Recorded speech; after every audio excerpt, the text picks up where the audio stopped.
Hello, hello. Welcome back to the story behind the story. This is your everything you need to know about how female authors are writing, publishing, marketing their books. I'm Sierra Melcher, founder of Red Thread Publishing, and today we are joined by Shareka Swaby. Are you in Jamaica, my dear? Yes, I am in Jamaica, Cool. actually. That's so great. Go ahead and introduce yourself because I know you better than I know you. So just like the quick who are you in a blurb. Okay, so I am Shareka Swaby, as you said. I am a belief and alignment coach, about to be published author. I'm also a YouTuber and your future world-renowned speaker and thought leader. I also intend to have multiple best-selling books. So we'll see where that goes. But yep, essentially that is me. I love it. I love it. So often when women introduce themselves, they sort of hold back and then, it's only after 6 or 9 months, they're like, oh yeah, so I have a PhD. I'm like, oh my God, you never said this, da, da, da. But I love the way that you just presented yourself to us of like, I am here and I am going higher. I love it. So I'm so glad that you're with us. I am all about speaking things into existence here. So, yeah. Hallelujah. All right. So Shareka and I met through conversation about books and publishing, and you're right in this process of a book is coming out soon, and I'm going to have you tell us a little bit about that book. And then we're going to talk about sort of the decisions we all have to make as authors. How do we get, once we have this idea and once we have a manuscript, there's several choices. Maybe it feels like lots of choices, but there's a couple choices and then more choices and then more choices. So we're going to talk through that a little bit. Before we get to that, just tell us a little bit about this first book that's coming out. Obviously not your last, but the first one that's coming out. Right. So this book was born out of the journey of finding myself and putting myself here, really. So years ago, I started to reflect on my life and realized that it wasn't what I wanted it to be. So I went searching and I came across personal development, self-development, and all of that stuff. And I dived in. I really dived in and I kept diving in. But one thing I found was that a lot of people were showing you their end results, or they would give you 1 or 2 steps in a process, but not a lot of people was giving you the information that you need to begin. If you are at a place where things are not so good, where do you start? And I found that that was lacking, and my YouTube channel was created with the same method in mind. Where do you begin, right? Because when I got into self-development, there was a lot of law of attraction stuff, which is good. But people don't tell you that in order for law of attraction to work, you need to work on yourself first, and not just the affirmations and not just the journaling, but you really need to clean up your heart and your spirit and your body. So no one tells you these things. So the book that what I wrote, was really to get people to start from the beginning. Because when you start at the top and it's not working, it's frustrating, and you start to wonder what you're doing wrong or if you're not worthy and stuff like that. So I created this process based on what I learned going through different things over the years, going through a mentor myself and so on. So this process, once you go through this process, it's guaranteed to level you up. And it all depends on the amount of effort that you put in, the amount of commitment as well. Well, and I love that, because I think once someone's been on a journey like that, then they're writing from the space that they're in, right? And they forget where they were, but like once it works, I used to be a high school teacher, and I ended up teaching chemistry, which is something I never studied in high school. I just need to be clear about this. I had never taken a chemistry class, not a one. And I ended up teaching chemistry, replacing a friend of mine who was substitute teaching. So I had to learn chemistry like overnight. I didn't learn all of it. I just needed to know what I needed to know tomorrow. But when I got there to teach chemistry to these kids who also didn't know chemistry, I was able to explain it to them because I was right where they were. And when, the chemistry teacher who just knew everything had forgotten how to explain it from the beginning in the simplest steps. And I agree with you. There's a lot of personal development stuff out there for the graduates, right? But not for the people who need to get in. So I'm so glad that you're adding to and providing tools for people who are at a different part of the journey, because you can't get up here without something at the beginning. So I'm so glad, and I'm really looking forward to what you're bringing out. Yep, definitely. And a thing about, sometimes people hustle their way to the top and find that they come back to the bottom, and it's that inner work, that emptying out, that cleaning out, that they missed that part. So even though you got there with all the struggle, because you missed that step, you're gonna have to go back. Oh yeah, no, struggle is the way. We don't want it to be. We'll buy anything that will sell us a product and in a way that says, I can get you here without the pain and the suffering. And we're like, I want it. But yeah, that's not how you get there. You get to do it again later. And it's a hard marketing thing to tell somebody like, oh, I have something that lets you do all of the painful, sad, hard work. Would you like it? But it's the most efficient way. Agreed. It's a hard one.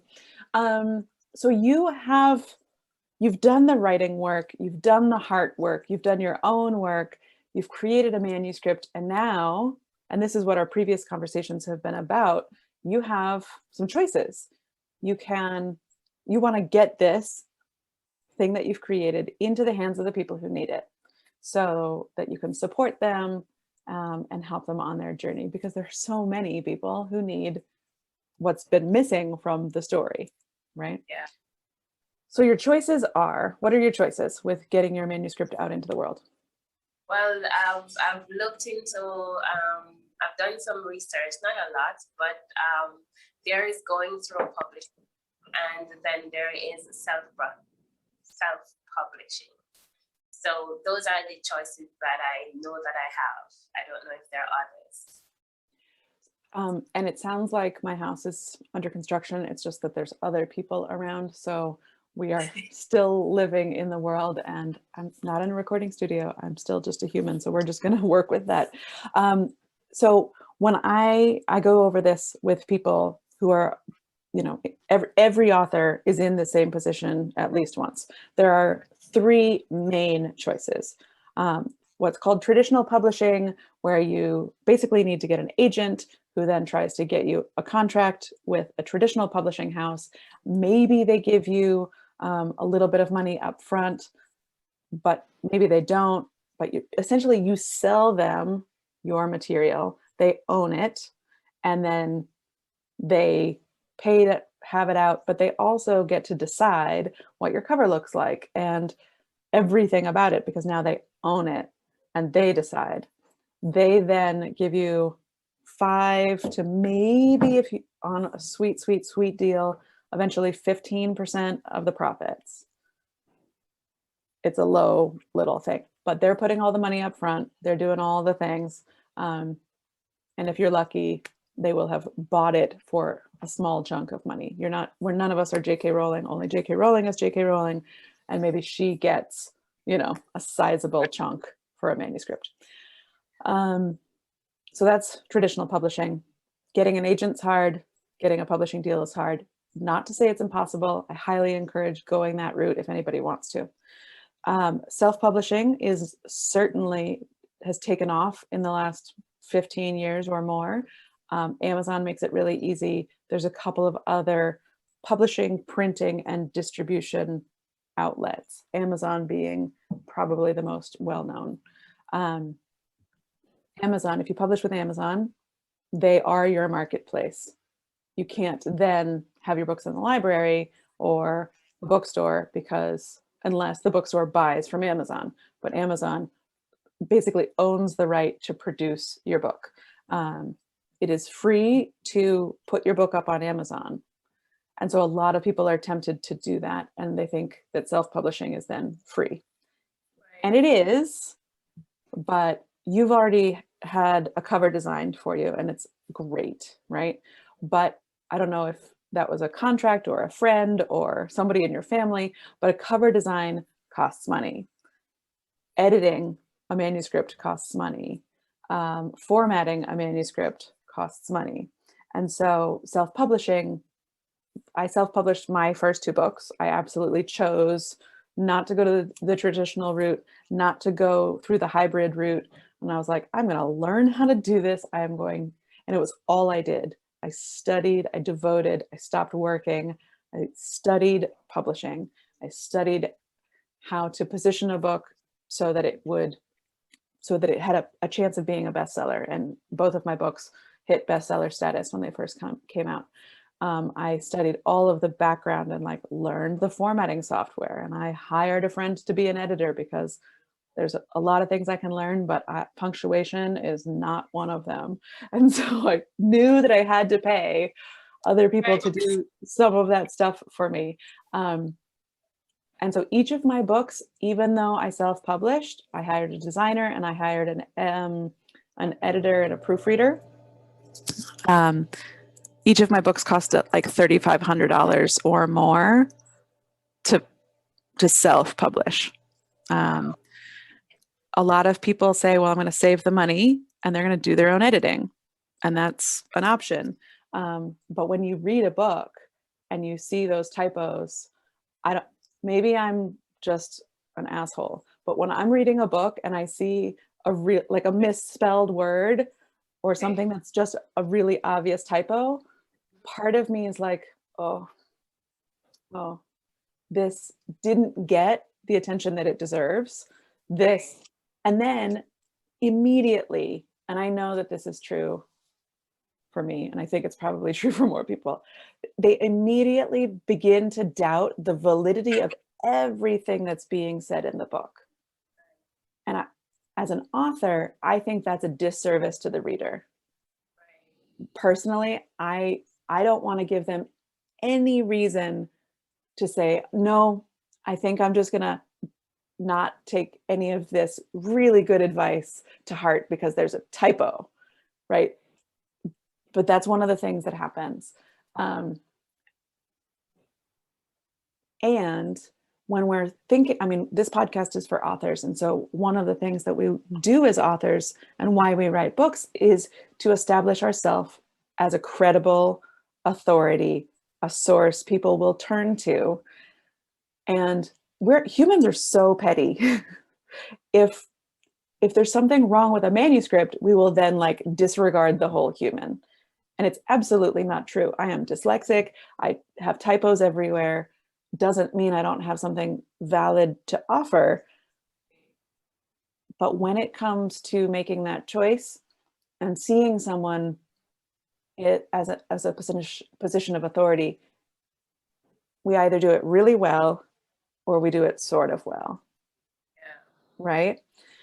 And so when I'm advising authors, this is not to say you have to spend a lot of money for this, but you should be paying attention to these details, because if you put a book out with the intention of having that help build your authority and your expert positioning, but you skipped a step, it can backfire, and we don't want it to backfire.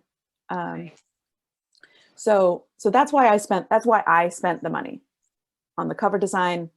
Yes, you could probably design a cover on Canva for free, right? And yes, you can get your mom to edit your manuscript. And anyone can upload anything on Amazon. Anyone listening to this podcast could publish on Amazon today if they wanted to. It is on some level so simple, and on another level so complex.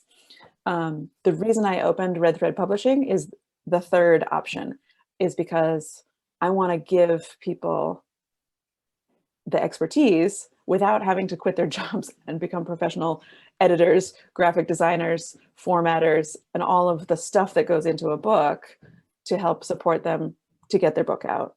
And then they get 100% of the profits instead of 10, 5. I was offered a publishing contract, no money up front and 4% of the profits. And I will be upfront and honest with anybody and everybody. You do not make a lot of money from selling books. The book sales is not where authors can make their money.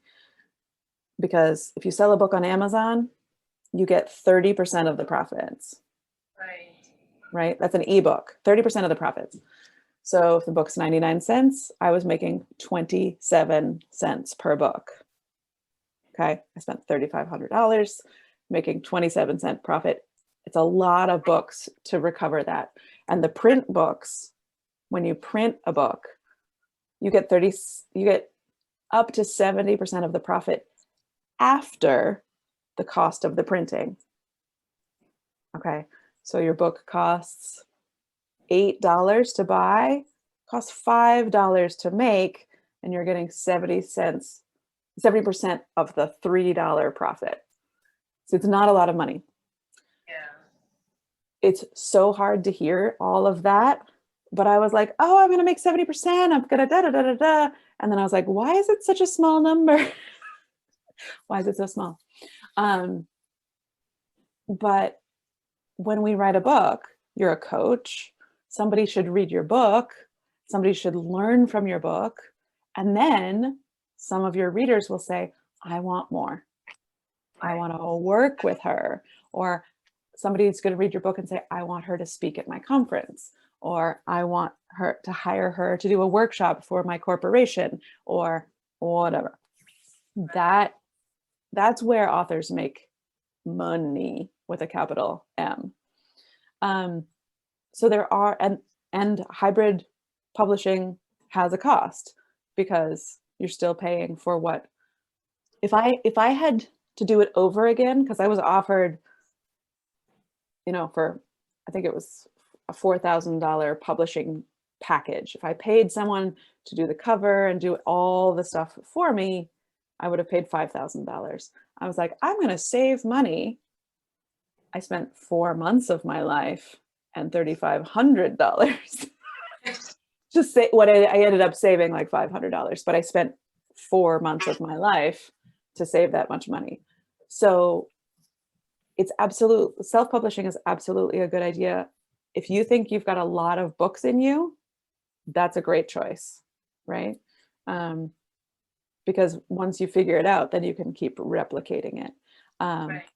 If you don't have a lot of time, this is why people turn to hybrid publishers and like, I don't want to learn how to do this. I want you to do it for me. Right. And so those are the choices. Every single one of them is a good choice depending on what your objectives are. And every single one of them is like, no, that may not be the right choice, depending on your time, your money, the audience you're trying to reach, and so on. So those are the different choices for getting a book into the hands of the people who need it. And that, for me, that's our main focus, is like helping people get the book to the people who need it.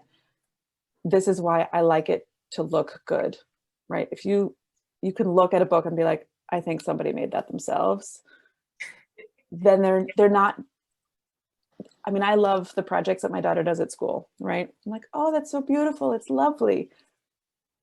But if you're looking at a book on a bookshelf, like a parent, you're not going to pick up that book as somebody who's going to learn from that book. And so that's just, and it's such a hard thing to put your finger on.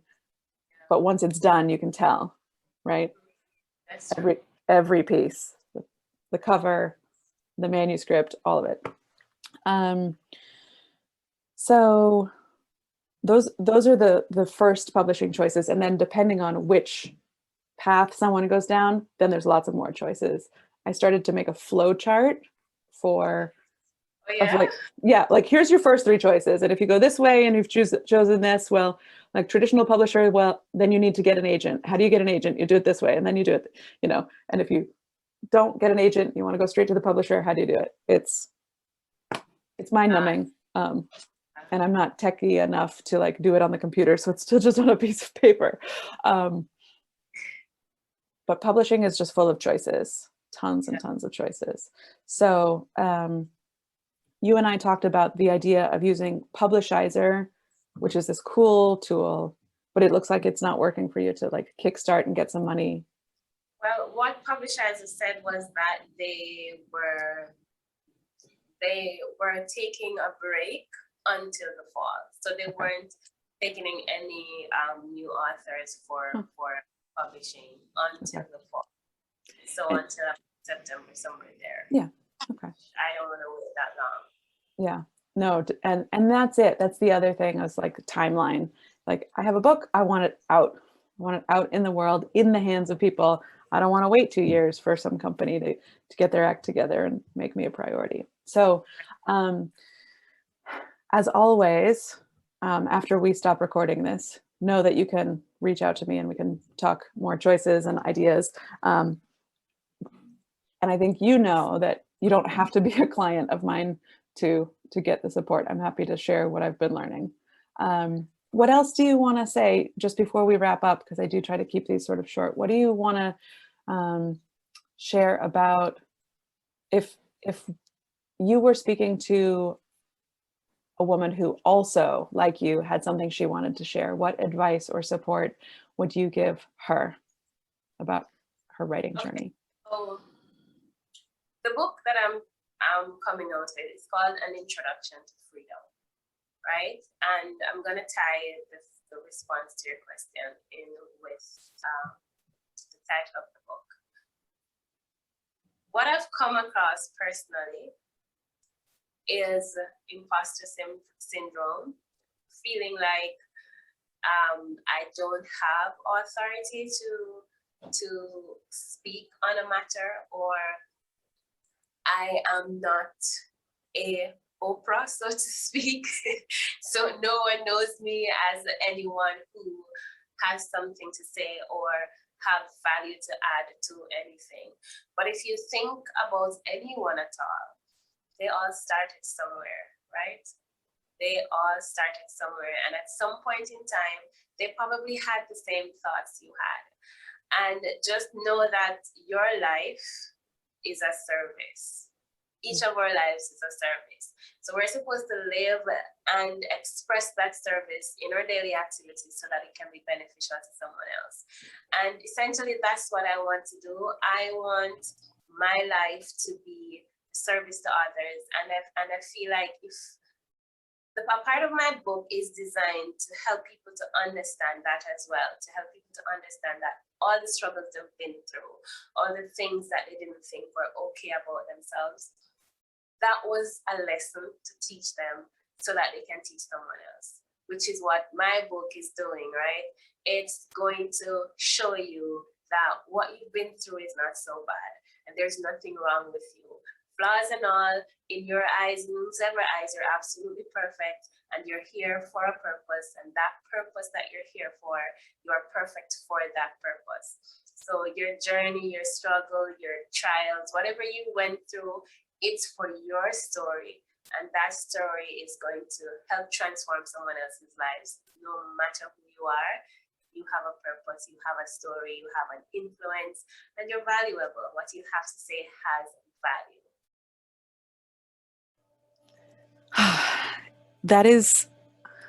It's the most common thing that comes up in these conversations. The story in our own heads that holds us back. And so every single time I hear another author speak on this, I don't think there's ever going to be too many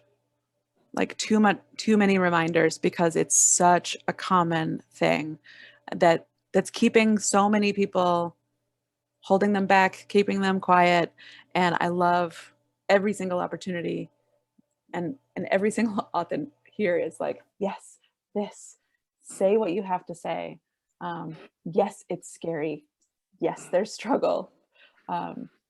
So That's okay. We live in a world with life and sounds and things happen. It's totally good. Um, so yeah, I think this space, and the reason this is called the story behind the story is because we don't know. We look at, Oprah. We don't know what's going on for her. We don't know the story behind the story. We just see what we see. Um, Right.